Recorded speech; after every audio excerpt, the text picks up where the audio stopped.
What's up, everyone? I'm Pastor Micah, the pastor at All Nations Church, and today we're continuing our series, Act 1, The Birth of a Church, as we look to our past for hope in our present. In today's lesson, we're studying Acts chapter 4 and the topics of boldness and prayer. Now, can you think of a time when you needed to be bold? What was the scenario? What was at stake from the decisions that you needed to make?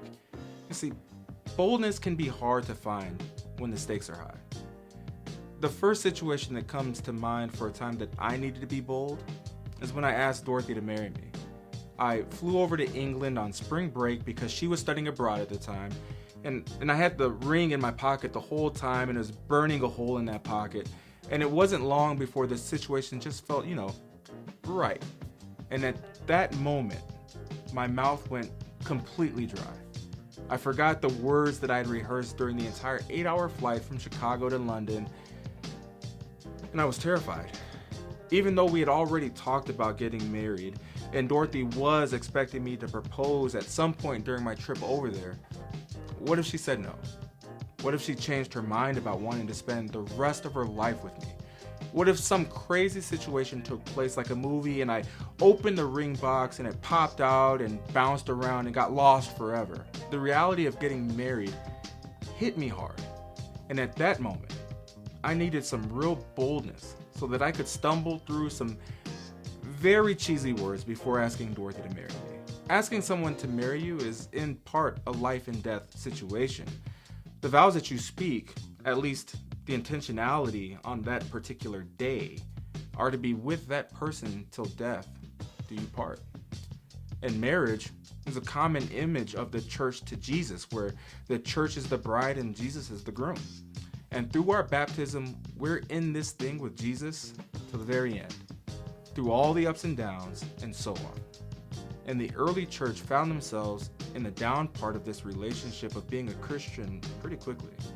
The apostles Peter and John were out doing what Jesus had commanded them to do, preaching the gospel to everyone they encountered, baptizing people, and performing miracles as signs that Jesus was with them, and they were acting on Jesus' authority. Well, the people that didn't like Jesus doing what he was doing when he was present on earth, well, we encountered some of them, the Sadducees and the chief priests, today in our text. The Sadducees see and hear about the actions of the apostles, and they arrest Peter and John. Now, at this moment, Peter and John are in a high-stakes moment. What they say could very well be enough to incite the religious authorities of the time to have them crucified. They could spend the rest of their lives in prison. The Sadducees could try to hurt their families. They could go after the new Christians that Peter and John have recently brought into the life of the church.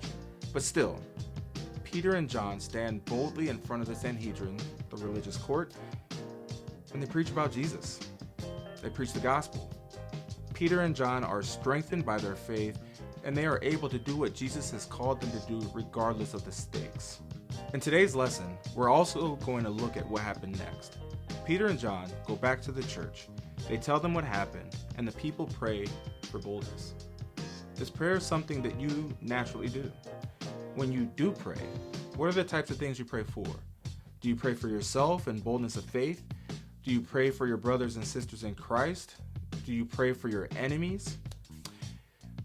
Today, my prayer for you is that your time together in small groups is blessed, and that you digest the words of Acts chapter 4, and that you're able to see examples of how you have already been bold in your faith, and that you can also see areas where you can still grow in your boldness.